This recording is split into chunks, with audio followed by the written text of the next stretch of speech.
அரசியல்ல இதெல்லாம் சாதாரணமாப்பா.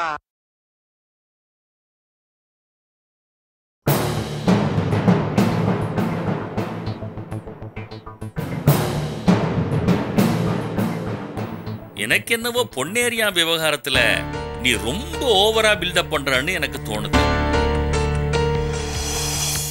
பொன்னேரிக்கு சில்லறை தான் முக்கியம், பதவி முக்கியம் இல்லைங்கிறது என்னோட அபிப்பிராயம். எல்லாருமே அவரை பத்தி அப்படிதான் நினைக்கிறாங்க. ஆனா அர்ஜுன் அமெரிக்காவில இருந்து வந்ததுக்கு அப்புறம் அவர் மாறிட்ட மாதிரி தான் தெரியுது. யோ, பொன்னேரி தானே நம்ம அர்ஜுனை ஏர்போர்ட்ல போய் அழைச்சிட்டு வந்தான்.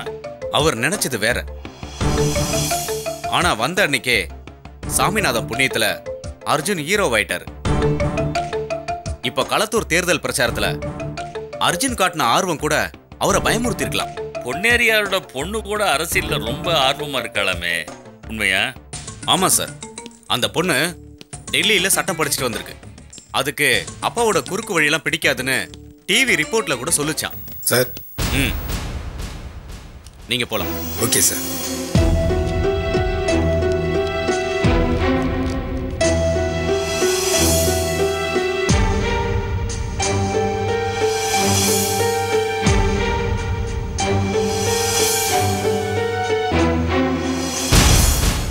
சார், மலர்கொடி தலைமையில 15 மாவட்ட செயலாளர்கள் சந்திச்சு பேசியிருக்காங்க. மலர்கொடியை சேர்த்து மொத்தம் 42 எம்எல்ஏக்கள் வெள்ளை பேப்பர்ல கையெழுத்து போட்டு கொடுத்துருக்காங்க சார். மலர்கொடியுமா? யோ, அந்த பொண்ணு வார்த்தைக்கு வார்த்தை நான் அப்பான்னு சொல்லுமேயா? சார், உங்களுக்கு தெரியாதது எதுவும் இல்லை. அதுவும் சரிதான். பதவிக்காக எத்தனையோ துரோகங்களை பார்த்த நாடுதானே இது கவிஞரே. உண்மை உண்மை சார். அவங்க எப்போ வேணாலும் இங்க வரலாம். நான் வேணா கொஞ்சம் எக்ஸஸ் ஃபோர்ஸ் வர வைக்கட்டுமா? ஏன் 43 பேரும் 43 கார்ல வருவாங்கன்னு நினைக்கிறீங்களா? சார், 27 எம்எல்ஏக்கள் கில்லட் ஜாதியை சேர்ந்தவங்க. So what? அதெல்லாம் ஒண்ணும் வேண்டாம். பொன்னேரி இங்க வரும்போது நிறைய போலீஸ்காரங்க இருந்தாங்கன்னா நான் அவங்கள பார்த்து பயந்துட்டேன்னு நினைச்சுக்குவாங்க. எப்போதும் நிக்கிற 10 பேரே போதும். சரிங்க சார், நான் பொன்னேரி ஏரியா மலர்கொடியும் க்ளோஸா வாட்ச் பண்ண சொல்றேன். ஒருவேளை பெரிய கூட்டம் வந்தா நிறைய ஆட்கள் தேவைப்படும். அதை நீங்க தடுக்க கூடாது சார். என்னய்யா? பிரஸ்காரங்க வந்திருக்காங்க. சரி, அவங்கள வெயிட் பண்ண சொல்லு, நான் வரேன். Okay sir. பிரஸ்காரங்க வந்துட்டாங்க. கவிஞரே, என்ன பேசலாம்? ஐயா, உங்களுக்கு தெரியாத அரசியலா?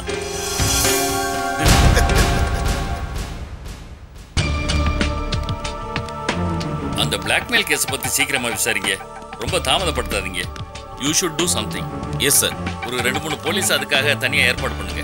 அதை உடனே பண்ணுங்க. எஸ், பண்ணிடுறேன் சார். சீக்கிரமா முடிக்கணும். Okay sir. முதல்வர் முதல்வர் முதல்வர் முதல்வர். என்னம்மா, வேற ஆளே கிடைக்கலையா அன்னைக்கு? உங்க கட்சியில பிளவாமே? அதான் நீங்களே இல்லைன்னு சொல்லிட்டீங்களே. அது இல்ல சார். எதுவுமே இல்ல, எல்லாம் வதந்தி. பொன்னேரியார் தான் இந்த இயக்கத்தோட முதுகெலும்பு. உடைக்கவோ இந்த ஆட்சிக்கு இடைஞ்சல் தரவோ கனவுலையும் நினைக்க மாட்டாரு சார். பொன்னேரியாரோட அணி எம்எல்ஏக்களை வச்சு தனி மீட்டிங் ஒன்று நடந்திருக்காமே, உங்களுக்கு தெரியுமா? அவரணி இவரணின்னு எல்லாம் எங்க இயக்கத்திலேயே இல்லை. எதையும் முகத்துக்கு நேரா பேசுற விதம் தான் பொன்னேரியாரோட ஸ்டைல். அவர் யாருக்கும் பயந்து ரகசிய கூட்டம்லாம் போட மாட்டாரு. அந்த அளவுக்கு அவர் கோழை இல்லை சார். அவர் அணில மொத்தம் நானே அவர் அணிதானே ராஜா. எனக்கு அழைப்புதல் வராம எப்படி ரகசிய கூட்டம் நடத்த போறாங்க? சரி, இந்த விஷயத்தை நீங்க பொன்னேரியார்கிட்ட போய் கேட்கலாமே. ஏன் இங்க வந்தீங்க? அவரும் மலர்கொடியும் எங்க இருக்காங்கன்னு தெரியல சார், அதான். Subbu, you are wrong. பொன்னேரியார் பயந்து ஓடி ஒளிர ஆள் கிடையாது. இதெல்லாம் வதந்தி. இதுக்கு பின்னாடி பெரியண்ணா இருக்கிறதா பேசிக்கிறாங்களே. பெரியண்ணே அறிவாளி. அவர் இந்த மாதிரி தப்பெல்லாம் பண்ண மாட்டாரு. டைமை வேஸ்ட் பண்ணாம கிளம்புங்க. ஏதாவது த்ரில்லிங்கான மேட்டர் இருந்தா நானே உங்களை கூப்பிட்டு அனுப்புறேன். பெரியண்ணன் கருத்துப்படியும் உங்க கருத்துப்படியும் நம்ம ஊர் அரசியல்வாதிகளையே விளம்பர பிரியன் நான் தானே. இப்போதைக்கு கிளம்புங்க. நன்றி நன்றி நன்றி. முதல்வர் முதல்வர் முதல்வர் முதல்வர் முதல்வர் முதல்வர்.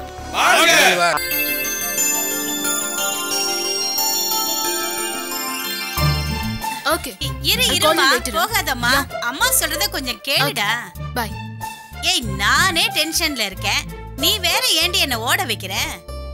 அம்மா கிட்ட கொஞ்ச நேரம் பேசிட்டு இருக்க கூடாதா? தாராளமா பேசு. ஆனா நீ உன்னை பத்தி பேசு, இல்ல என்ன பத்தி பேசு. அப்பாவை பத்தி மட்டும் பேசாத.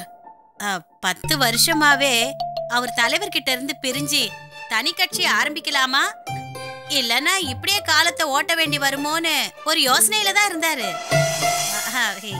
இதெல்லாம் ஆம்பளைங்க விஷயமா, நமக்கு எதுக்குமா? இதுக்கு தான் நான் வெளியே கிளம்புனேன்.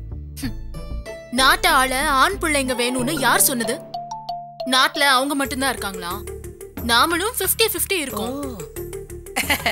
பொன்மகள் வந்தாள் ஒரு கோடி தந்தாள். அக்கா இதென்ன? இன்னும் பல விஷயங்களுக்கு உங்களுக்கு பொருள் சொல்லி தரதானே போறேன். அம்மாடி கோல்டு, இந்த மலர்கொடி வாழ்நாள் முழுக்க மாணவிதான். சொல்லி கொடுமா, நான் கத்துக்கிறேன். அக்கா எனக்கு ஒரு காஃபி கிடைக்குமா? காலையில இருந்து போன் பேசி எனக்கு தலை வலிக்குது.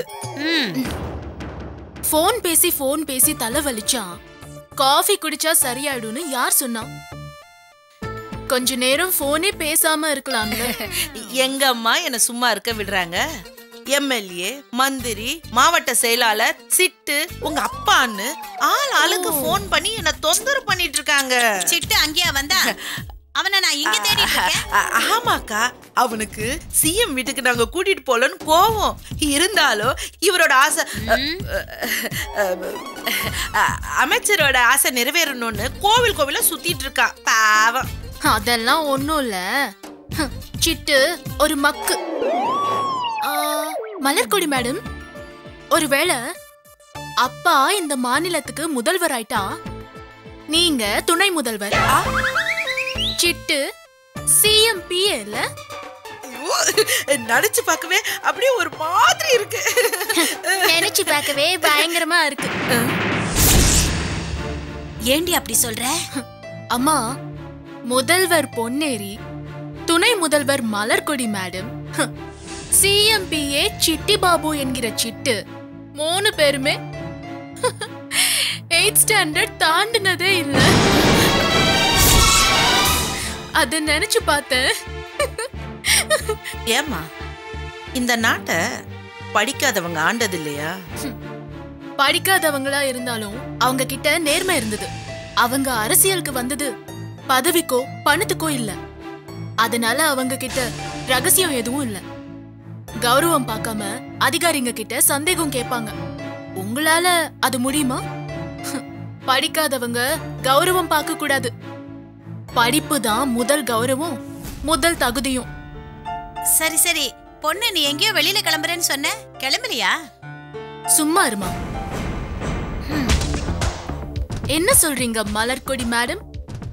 படிப்பு, மக்களுக்கு சேவை செய்யணுங்கிற ஆசை, இல்ல தன்னை தவிர யாராலையும் இந்த நாட்டையும் மக்களையும் காப்பாத்த முடியாதுங்கிற நம்பிக்கை, இதுல ஏதாவது ஒன்னு இருக்கா? உங்ககிட்டயும் என் அப்பா கிட்டயும்? ஏன் உங்க அப்பா சிஎம் ஆகுறது இல்ல, உனக்கு பெருமை இல்லையா? இல்ல, இப்பவே இந்த வீட்ல எங்க அம்மா ஒரு கெஸ்ட் மாதிரி தான் ஃபீல் பண்றாங்க. இல்லம்மா? நீ பயப்படாதம்மா, அப்படிலாம் ஒன்னும் ஆகாது. சும்மா இருக்க மாட்டியா? மாட்டேமா. இந்த நாட்டுல உன்ன மாதிரி பல பெண்கள் சும்மா இருந்துட்டாங்க. எப்போ கேட்கணுமோ அப்ப கேட்க மாட்டாங்க, எப்போ எதிர்க்கணுமோ அப்ப எதிர்க்காம விட்டுடுறீங்க. அதனாலதான் இந்த நாட்டுலயும் வீட்லயும் நிறைய குப்பை சேர்ந்து போச்சு. அக்கா, உன் பொண்ணு ஏதோ பொடி வச்சு பேசுற மாதிரி இருக்கு. உங்களுக்கு எல்லாம் வெடி வச்சு பேசினாலே புரியாது, அப்புறம் பொடி வச்சு பேசினா புரியுமா?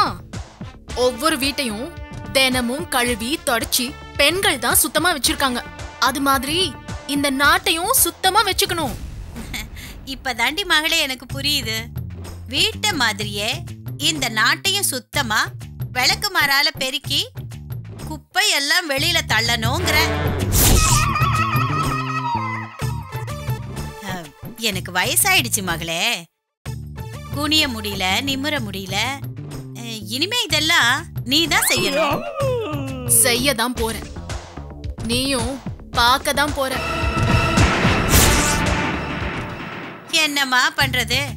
யார் யாரோ வராங்க, எந்நேரமும் கூட்டம். சிலது ஒட்டிக்கிட்டு போக மாட்டேங்குது. இப்பதான் நிறைய கெமிக்கல்ஸ் வந்துருச்சேம்மா. போட்டு நல்லா தேய்க்கணும். இல்லனா ஆசிட் ஊத்தியாவது கழுவிட வேண்டியதுதான். வாமா. நம்ம சும்மா இருந்தாலும் இவளுங்க சீண்டி விட்டு போறாளுங்களே. இதுல ஆசிட வேற ஞாபகப்படுத்திட்டு போறாளுங்க. யார் மேல யார் ஆசிட் ஊத்தி கழுவுறாங்கன்னு பொறுத்திருந்து பாருங்கடி. शुक्लाम्बरधनं विष्णुं शशिवर्णं चतुर्भुजं प्रसन्नवदनं ध्यायेत् सर्वविघ्नोपशान्तये महागणपतिं ध्यायामि आवाहयामि आसनं समर्पयामि सकलाराधनैः स्वर्चितं गणानान्वा गणपतिम् अवामहे कविं कवीनाभूमस्तवस्तमं ज्येष्ठराजं ब्रह्मणां ब्रह्मणस्पद आनशृण्वन्नोदिभिश्चेदसादनं ज्येष्ठराजं ब्रह्मणां ब्रह्मणस्पद आनशृण्वन्नोदिभिश्चेदसादनं स्वाहा महागणपतये इदं नमः नमो राधपतये नमो गणपतये नमः प्रमदपतये नमस्ते स्थलम्बोदराय एकदन्ताय विघ्नविनाशिने वक्रतुण्ड महाकाय सूर्यकोटि समप्रभा निर्विघ्नं कुरु मे देवा सर्वकार्येषु सर्वदा स्वाहा गजाननपद्मार्कं गजाननं गणेशं अनेकदन्तं भक्तानाम् एकदन्तम् उपास्महे स्वाहा. உங்க எதிரியோட பேர் சொல்லுங்க. பேர் சொல்லுங்க. பொன்னேரியா. சத்தமா சொல்லுங்க, காதுலயே விழல.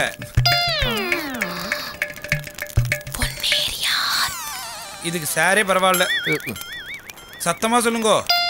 பொன்னேரியார். நீ வேற என்ன கத்துற? தலைவரே गणपतिं अवामहे कविं कवीनाभूमस्तवस्तमं ज्येष्ठराजं ब्रह्मणां ब्रह्मणस्पद आनशृण्वन्नोदिभिश्चेदसादनं स्वाहा महागणपतये इदं नमः प्रचण्ड महाकाय सूर्यकोटि समप्रभा निर्विघ्नं कुरु मे देवा सर्वकार्येषु सर्वदा स्वाहा वक्रतुण्ड महाकाय सूर्यकोटि समप्रभा निर्विघ्नं कुरु मे देवा सर्वकार्येषु सर्वदा स्वाहा. தலைவரே சொல்லுங்க. சரி, நான் கிளம்புறேன். அம்மா, இது என்ன பூஜை? ஐயா, இது பூஜை இல்லைங்கய்யா, யாகம். சத்ரு சம்ஹார யாகம். நம்ம எதிரிங்களெல்லாம் அழிக்கிறதுக்கான யாகம். யாரும் பதவிக்கு வர முடியாது. ஓ, உங்க படங்கள்ல வர்ற வில்லனுகளை படம் முடியற போது போலீஸ் பிடிச்சிட்டு போகுது, அதுக்கெல்லாம் எதுக்கு யாகம்? ஐயா, அது சினிமால வர வில்லன்கய்யா. இது நிஜ வாழ்க்கையில இருக்க வில்லன்களுக்காக எதிரான ஒரு யாகம். நீங்களும் வந்து உட்காருங்க. அவரு உங்களுக்கும் எதிரி தானே? அது யாரு உங்களுக்கும் எனக்கும் பொது எதிரி? பொன்னேரியார். என்னது பொன்னேரியார்?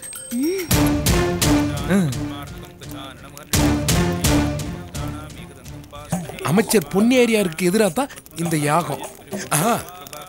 இப்படி யாகம் பண்ணனா பொன்னேரியான ஜெயிச்சிடலாமா? ஜெயிச்சலாங்கய்யா, ஜோசியர் பணிக்கர் அப்படிதான் சொன்னாரு. அப்ப என்னத்துக்கு தேர்தலுக்கு கோடிக்கணக்கில் செலவு பண்ணணும்? தேர்தல் தேதியோட எல்லா வேட்பாளர்கள் ஜாதகத்தையும் ஜோசியர்கிட்ட கொடுப்போம். அவர் சொல்ற ஆளை ஆட்சியில் அமர்த்திடுவோம். அதெல்லாம் சரிதாங்க ஐயா.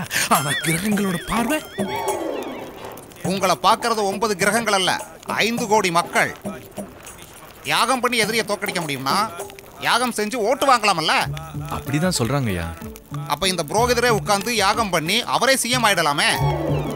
அரசியல்ல மட்டும் இல்ல தம்பி, எந்த தொழிலையும் ஜெயிக்க ஒரே வழிதான் இருக்கு. உழைப்பு உழைப்பு உழைப்பு. நான் வரேன். ஐயா ஐயா, கோச்சிட்டு போறானே. சரி, ஓகே.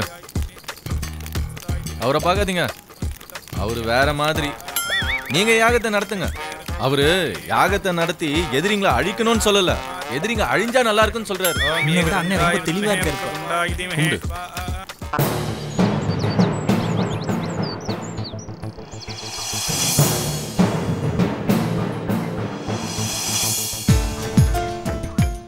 ஐயா, நீங்கள் கவலையே பட வேண்டாம். மக்கள் உங்கள் பக்கம்தான், கட்சியும் உங்கள் பக்கம்தான். அது எனக்கு தெரியும் கவிஞரே. ஆனா கட்சி எம்எல்ஏக்கள் கிட்டத்தட்ட 40 பேரு பொன்னேரியாம் பக்கம் இருக்கிறதா இன்டெலிஜென்ஸ் ரிப்போர்ட் சொல்லுது. அதுதான் ஒரு கவலையா இருக்கு. தாத்தா, நீங்க கவலைப்படாதீங்க. அந்த பொன்னேரியாரால தான் எனக்கு அரசியல் ஆர்வமே வந்திருக்க. இந்த மேட்டர் நான் ஹேண்டில் பண்றேன், நீங்க தைரியமா இருங்க. நோ அர்ஜுன், இந்த பொன்னேரியான பத்தி உனக்கு தெரியாது. 10 வருஷத்துக்கு முன்னாடி இதே மாதிரி ஒரு நாள் பெரிய அண்ணன், செல்லத்துறை, குட்டி 3 பேர் எதிர்த்து விலகி போனாங்க. அப்ப கூட நான் அதிகம் கவலைப்படல. அவங்க விலகி போறதுக்கே பொன்னேரியார் தான் காரணம். உங்க கவலையில நியாயம் இருக்கு. நீங்க கொஞ்சம் கவனமா விட்டு கொடுத்து தான் முடிவெடுக்கணும். அவர்கிட்ட அர்ஜுன்லாம் பேசக்கூடாது. ஐநோ, அவர்கிட்ட நீங்களே பேசுங்க. அவரை பொறுத்த வரைக்கும் நான் ஒரு கத்துக்குட்டி. அவர் அப்படியே நினைக்கட்டும். அதான் என் திட்டத்துக்கும் வசதி. சார், பொன்னேரியார் வரப்போறாரு. கட்சிக்காரங்க வந்துட்டாங்க சார். பொன்னேரியார் கூட எத்தனை கார் வருது, எத்தனை ஆட்கள் வராங்க? யாரும் வரல சார். மலர்கொடி மட்டும் தான் வராங்க. சிங்கிள் கார்ல வராங்க சார். பிரஸ்காரங்க யாராவது வெளியில இருக்காங்களா? இல்ல சார். சரி, சுச்சுவேஷனை உங்க கண்ட்ரோல்லே வச்சுக்குங்க. எதுவும் கலாட்டா ஆகாம பாத்துக்குங்க. பிரஸுக்கு நியூஸ் போகக்கூடாது. சரி சரி, நீங்க கிளம்பலாம். Okay sir.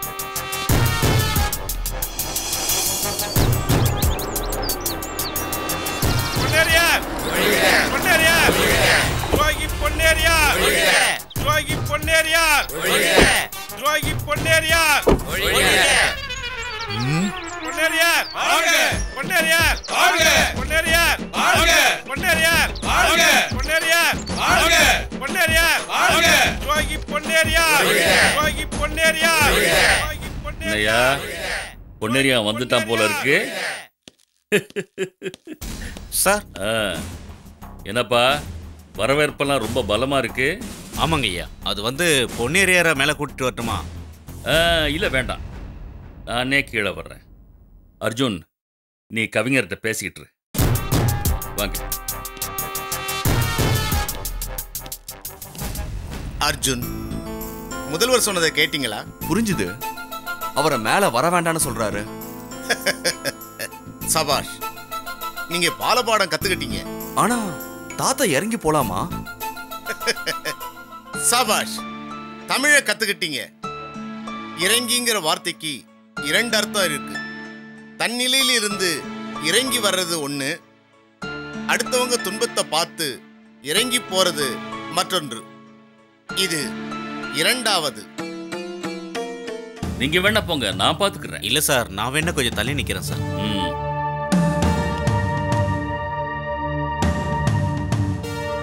வணக்கம் தலைவரே. வாப்பா பொன்னேரி. வணக்கம்ப்பா. என்னம்மா மலர்கொடி, எம்எல்ஏ ஆனதுக்கு அப்புறம் அப்பாவை பார்க்கறதுக்கு இப்பதான் உனக்கு நேரம் கிடைச்சதா?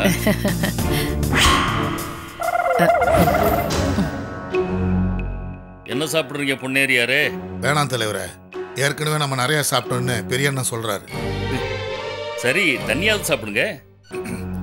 தண்ணி காட்டினதெல்லாம் போதும் தலைவரே. அவனு உட்காந்து பேசுறதுக்காக இங்க வரல. நாற்காலிக்காகத்தானே நண்பா நம்ம இவ்வளவு தூரம் பாடுபடுறோம். உங்களுக்கு என்ன வேணும்? பொதுப்பணித்துறை வேணும்னா மலர்கொடிக்கு கொடுத்துட்டு, நீங்க வேணும்னா பாவியோட நிதி இலாக்காவை பாத்துக்கிறீங்களா? இது கூட நல்ல ஐடியா தானே தலைவரே. நிதி அமைச்சர் தானே நம்பர் 2. போர்ட்போலியோல நம்பர் 2 தான். ஆனா நான் நம்பர் 2ன்னு தலைவர் அறிவிக்கணுமே. இப்பவே நீங்க தானே நம்பர் 2. அதுக்கு தானே பாவியை காலி பண்ணீங்க. இப்ப என்ன விட்டா சீனியர் மந்திரி நீங்க தானே? மந்திரி சபையில நான் தான் சீனியர். ஆனா வெளியில இருந்து சப் ஜூனியர் யாராவது இறக்கிட கூடாதுல்ல, அதான். சரி, நீங்க கட்சியோட பொதுச் செயலாளரா வந்துடுறீங்களா? நம்ம கட்சி சட்டப்படி தலைவருக்கு தானே இங்க அதிகாரம். பொதுச் செயலாளர் வெறும் ரப்பர் ஸ்டாம்பு தானே. சரி, உங்களுக்கு என்ன வேணும்? என்ன துணை முதல்வரா நீங்க அறிவிக்கணும். இல்லன்னா நானும் என் பின்னாடி நிக்கிற 42 எம்எல்ஏக்களும் கட்சியை விட்டு வெளியே போய் தனி கட்சி ஆரம்பிப்போம். நீங்க மெஜாரிட்டி இழந்துருவீங்க. அப்புறம் ஆட்சி கவிழ்ந்துரும்.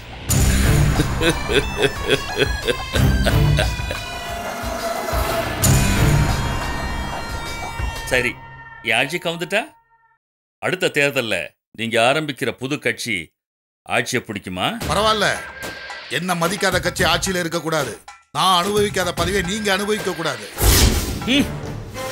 நல்ல கொள்கை இது. உங்க ஐடியாவா இல்ல பெரியண்ண ஐடியாவா? ஆமா, நீங்க செல்லத்துறைய கலிங்க பெருமாள் ஆபீஸ்ல சந்திச்சதா இன்டெலிஜென்ஸ் ரிப்போர்ட் வந்திருக்கு. நல்லா இருக்கு தலைவரே. சொந்த கட்சிக்காரனையே வேவு பாக்குறீங்க. அந்த அளவுக்கு மேல நம்பிக்கை? நீங்க நம்பிக்கைக்கு ஏத்த மாதிரி நடந்துக்கலையே.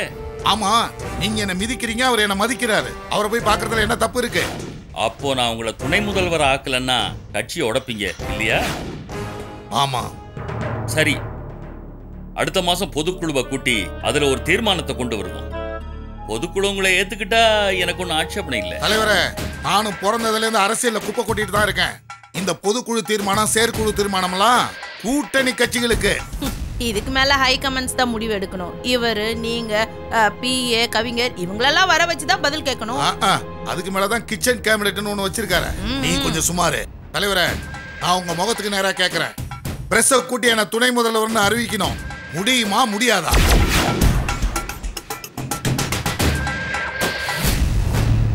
பொன்னேரி, நம்ம கட்சிக்கு 50 வருஷ பாரம்பரியம் இருக்கு.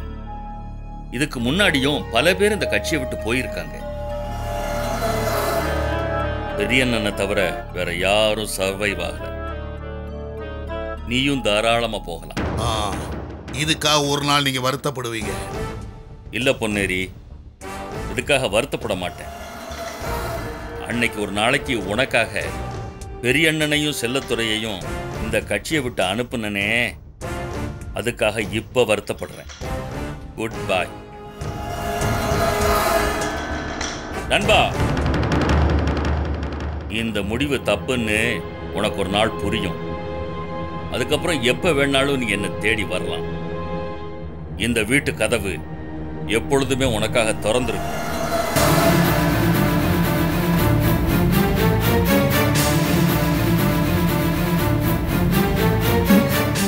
போட்டா கொடுக்குற போஸ்டிங் வரட்டும், உன்னை தூக்கிடுறேன்.